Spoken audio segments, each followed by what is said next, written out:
Beaucoup des enfants de Dieu sont dans la confusion. Beaucoup des enfants de Dieu lisent mal la parole de Dieu. Des fois, ils lisent la parole sans demander l'aide du Saint-Esprit. C'est pourquoi ils sont dans la confusion. Ils comprennent mal certains versets et malheureusement, ces versets les condamnent à la pauvreté.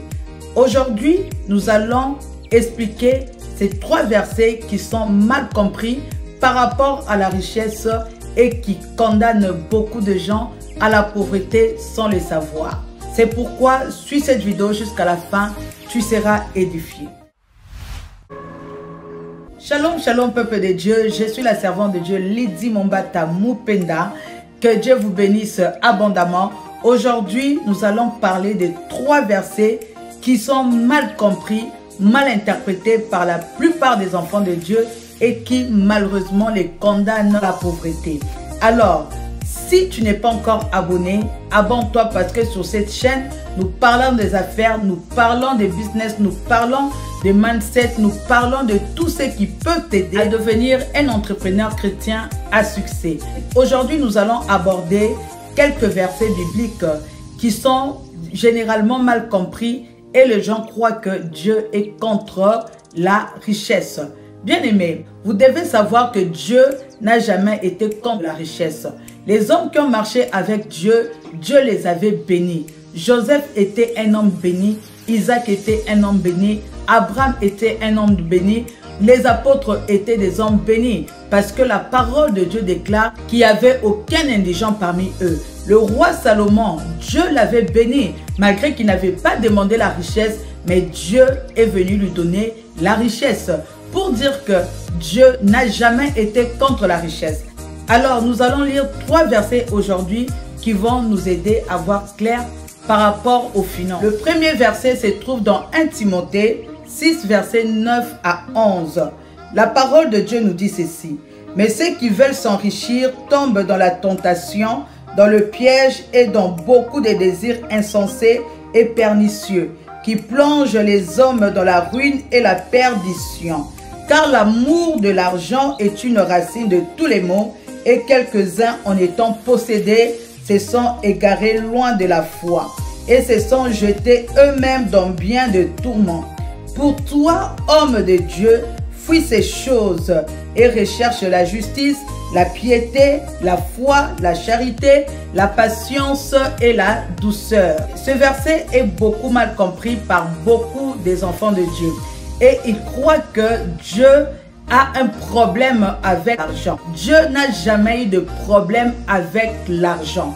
Dieu a un problème avec l'amour de l'argent. Lorsqu'on parle de l'amour de l'argent, une personne qui a l'amour de l'argent, c'est une personne qui est prête à tout pour de l'argent. Mais toi, millionnaire chrétien, toi qui as reçu le Seigneur Jésus-Christ de Nazareth dans ta vie, tu ne peux pas être prête à tout pour de l'argent. Tu ne peux pas aimer l'argent jusque même à détruire ta foi, tes convictions. C'est-à-dire une personne qui est amoureuse de l'argent, cette personne-là est capable de vendre son corps pour de l'argent.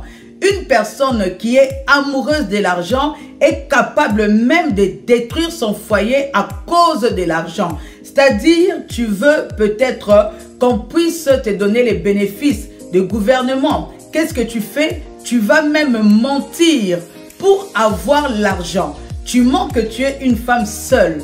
Cependant, tu es consciente que tu n'es pas une femme seule. Tu vis avec ton mari. Tu n'as pas regardé la vidéo sur les 5 secrets de devenir riche selon Dieu. Je mets pour toi la vidéo ici. Va suivre cette vidéo parce que j'ai parlé de l'intégrité. Nous, enfants de Dieu, nous devons vivre dans l'intégrité. Alors, lorsque tu es prête pour détruire un mariage, car la vie et la mort sont au pouvoir de la langue, tu vas mentir, dire que tu es une femme célibataire pendant que tu es une femme mariée. Sache que tu commences à tomber dans l'amour de l'argent. Alléluia. Une personne qui aime l'argent, elle est prête même à aller tuer à cause de l'argent. Et ces phénomènes, malheureusement, nous les voyons en Afrique. Là où on est en train, je crois même que c'est partout, c'est pas seulement en Afrique, Parce qu'en Afrique, avant, on n'écoutait pas ce genre de choses. Mais c'est devenu fréquent où on commence à enlever les gens pour les tuer, pour prendre leur cœur, les reins. Ce sont ces gens-là qui possèdent l'amour de l'argent. Et la Bible déclare que ces genres de personnes, c'est créent des problèmes. Aujourd'hui, j'ai vu une vidéo sur TikTok dans mon pays, le Congo. Il y a un jeune garçon qu'on chante dans les chansons. Bon, moi, je ne sais même pas si on chante. Hein. J'ai juste suivi une dame qui donnait sa version, disait que cet homme, on les chante partout par les musiciens du monde. Il a beaucoup d'argent, il fait beaucoup de tapage. Mais aujourd'hui, apparemment, il est condamné à mort. Pourquoi? Parce que c'est un homme qui va tuer les gens. C'est toute une bande avec des blancs. Ils enlèvent les gens pour aller les tuer pour de l'argent. Alléluia. Alors, ces genres de personnes se créent eux-mêmes des problèmes parce qu'aujourd'hui, il a été tabassé. J'ai vu sa bouche qui a gonflé et il paraît qu'on l'a condamné à mort. C'est de ça que Dieu parle. Mais toi qui es un enfant de Dieu, devenir riche, ce n'est pas un problème parce que l'or et l'argent appartiennent à ton Dieu. Il faut juste avoir des limites. Ne fais pas n'importe quoi pour de l'argent. Ne va pas coucher avec des hommes pour de l'argent. Ne va pas coucher avec des femmes pour de l'argent. Ne va pas tuer les gens pour de l'argent. Ne va pas voler parce que tu as besoin d'argent. Et ça, Dieu interdit cela. Mais lorsque tu gagnes ton argent de manière intègre, Dieu n'a jamais de problème avec ça. Au contraire, le Seigneur nous recommande de travailler de manière honnête parce que cet argent peut servir à ce que nous puissions aider les autres. C'est écrit dans la parole de Dieu. Alléluia. C'est pourquoi beaucoup d'enfants de Dieu, lorsqu'ils parlent de contentement, ils croient que Dieu interdit à ce que nous puissions avoir de l'argent. Et pourtant, le premier personnage de la Bible, c'était Abraham. Et Dieu a dit que Abraham était riche en or, il était riche en bétail. Son fils Isaac, la parole de Dieu nous dit que Dieu l'avait béni. Il était devenu riche et il est devenu de plus en plus riche jusqu'à ce qu'il est devenu fort riche. C'est écrit dans la parole de Dieu. Dieu lui-même a demandé à Salomon, qu'est-ce que tu veux? Salomon lui a dit que non, Seigneur, moi je veux la sagesse. Mais Dieu a dit que je veux te donner aussi la richesse. Dieu n'a jamais de problème avec de l'argent. Mais ce que Dieu ne veut pas, il ne veut pas que tu puisses développer l'amour de l'argent. Cela veut dire que tu es prête à tout à cause de l'argent. Millionnaire chrétien, fais ton business de manière intègre et tu verras que la main de Dieu sera sur toi. Le deuxième verset, c'est dans Matthieu 19, verset 23. Nous connaissons tous cette histoire. Ce jeune riche qui est venu demander au Seigneur Jésus-Christ, Seigneur, qu'est-ce que je peux faire pour hériter le royaume des cieux? Et le Seigneur Jésus-Christ lui a dit, il faut pratiquer le commandement. Il a dit que j'ai tout pratiqué. Et le Seigneur lui demande, va vendre tout ce que tu as, donne aux pauvres, comme ça tu me suis. L'homme est parti très triste. Le Seigneur dit dans Matthieu 19, verset 23-24, Jésus dit à ses disciples, je vous l'ai dit en vérité, un riche entrera difficilement dans le royaume des cieux. Je vous l'ai dit encore, il est plus facile à un chameau de passer par le trou d'une aiguille qu'à un riche d'entrer dans le royaume de Dieu. Les disciples ayant entendu cela, là c'est le verset 25, cela furent très étonnés et dirent, qui peut donc être sauvé? Là, le Seigneur parle des riches qui s'attachent au matériel. Ce sont des personnes qui n'arrivent pas à mettre Dieu en premier dans leur vie, qui aiment le matériel plus que le Seigneur. Parce que vous devez savoir que la vie chrétienne, c'est porter sa croix et suivre le Seigneur Jésus-Christ. Et il y a deux fois, lorsque le Seigneur Jésus-Christ trouve que l'argent peut être une distraction pour toi, il va te demander de tout abandonner. Parce que moi-même, je me rappelle, lorsque je faisais mes affaires prospéraient déjà, Dieu m'appelait dans le ministère. À cette époque-là, il savait que s'il me laissait dans le business, je n'allais pas bien faire le ministère. Parce qu'il m'avait appelé à former des serviteurs. Et pour former des serviteurs, on devait avoir beaucoup d'heures de prière. Aujourd'hui, peut-être je suis là en train de faire millionnaire chrétien, mais le ministère est en train de fonctionner parce que j'ai pu former les serviteurs de Dieu qui sont là en train de conduire la prière aujourd'hui. Et à cette époque-là, le Seigneur Jésus-Christ aussi m'avait demandé de tout abandonner et de le suivre. Mais c'était difficile, n'était pas facile. Moi-même aussi, j'ai résisté. Mais après, je me suis dit que je ne peux pas combattre avec le Seigneur parce que de toutes les façons, il est plus fort que moi et je ne suis que sa créature. Je devais maintenant faire la volonté de Dieu. Pendant ces années, j'ai tout arrêté. J'ai arrêté mes affaires pour faire asseoir le ministère spirituellement. Alors, je devais abandonner pour dire que ce n'est pas tout le monde qui peut s'attacher au matériel jusqu'à rejeter le Seigneur. Parce que moi-même, Dieu m'avait mis dans cette épreuve-là. J'ai pu arrêter. J'ai fait près de 4 ans. Je ne faisais ni business.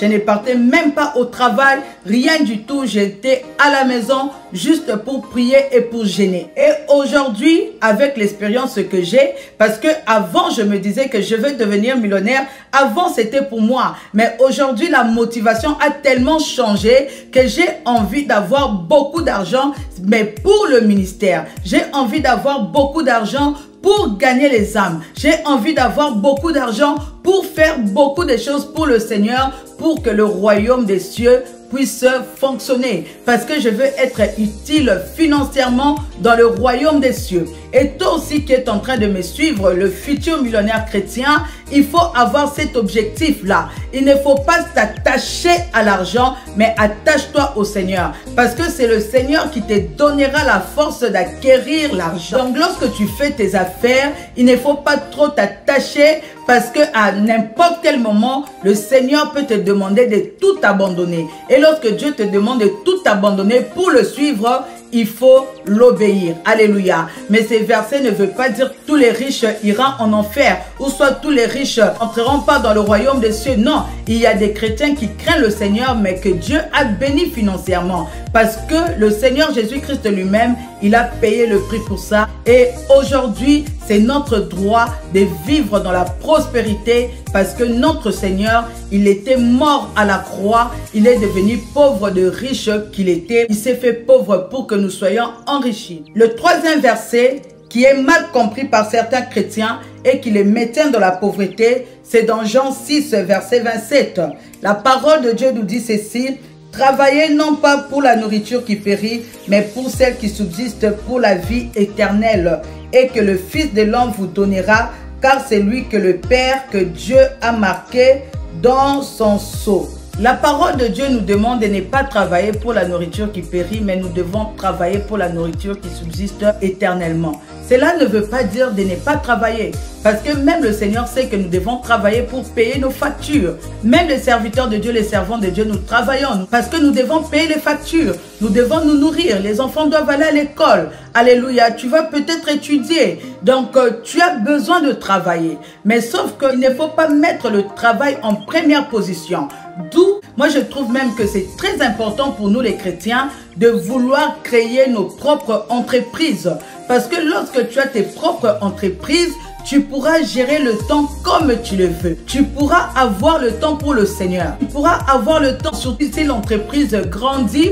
Alléluia, tu peux déléguer certaines tâches pour que tu puisses avoir beaucoup de temps pour le Seigneur, beaucoup de temps pour les enfants, pour travailler pour le Seigneur, parce que nous sommes tous appelés à travailler. La Bible nous recommande de faire de toutes les nations les disciples de Dieu et nous devons tous contribuer à l'évangélisation. Alors si maintenant toi ton temps, c'est toujours d'aller travailler, c'est toi qui fais les overtime, tu fais les heures supplémentaires, tu fais toutes ces choses-là, tu n'as pas le temps pour le Seigneur, tu n'as pas le temps pour évangéliser, tu n'as pas le temps parce que peut-être même c'est au travail qu'on vous oblige de faire les heures supplémentaires et du coup, tu n'as pas le temps ni pour prier, ni pour méditer la parole de Dieu, ni pour servir le Seigneur. Là, tu es en train de travailler pour la nourriture qui périt. Et pourtant, en tant qu'enfant de Dieu, nous devons travailler pour la nourriture qui subsiste pour la vie éternelle. Et travailler pour la nourriture qui subsiste pour la vie éternelle, c'est aussi contribuer. Lorsque tu as l'argent, c'est de contribuer à l'évangélisation. C'est payer la salle là où vous priez. Alléluia, c'est soutenir l'œuvre de Dieu. C'est soutenir pour que les âmes soient gagnées. C'est soutenir les veuves, les orphelins. C'est prendre soin de ces orphelins parce que ce sont des enfants de Dieu. Les veuves, Dieu est leur mari. Donc Dieu peut faire passer les richesses bien-aimées dans tes mains pour que tu deviennes une source de bénédiction. C'est pourquoi tu dois vraiment aimer avoir l'argent, parce que l'argent, ça ne répond pas à tout, mais ça contribue quand même au bonheur, parce que lorsque tu n'as pas l'argent, tu seras frustré. Lorsque tu n'as pas l'argent, tu ne pourras pas démontrer ton amour. Lorsque tu n'as pas d'argent, même ta sagesse sera méprisée. Que Dieu te bénisse abondamment. On se voit très bientôt. Bye bye.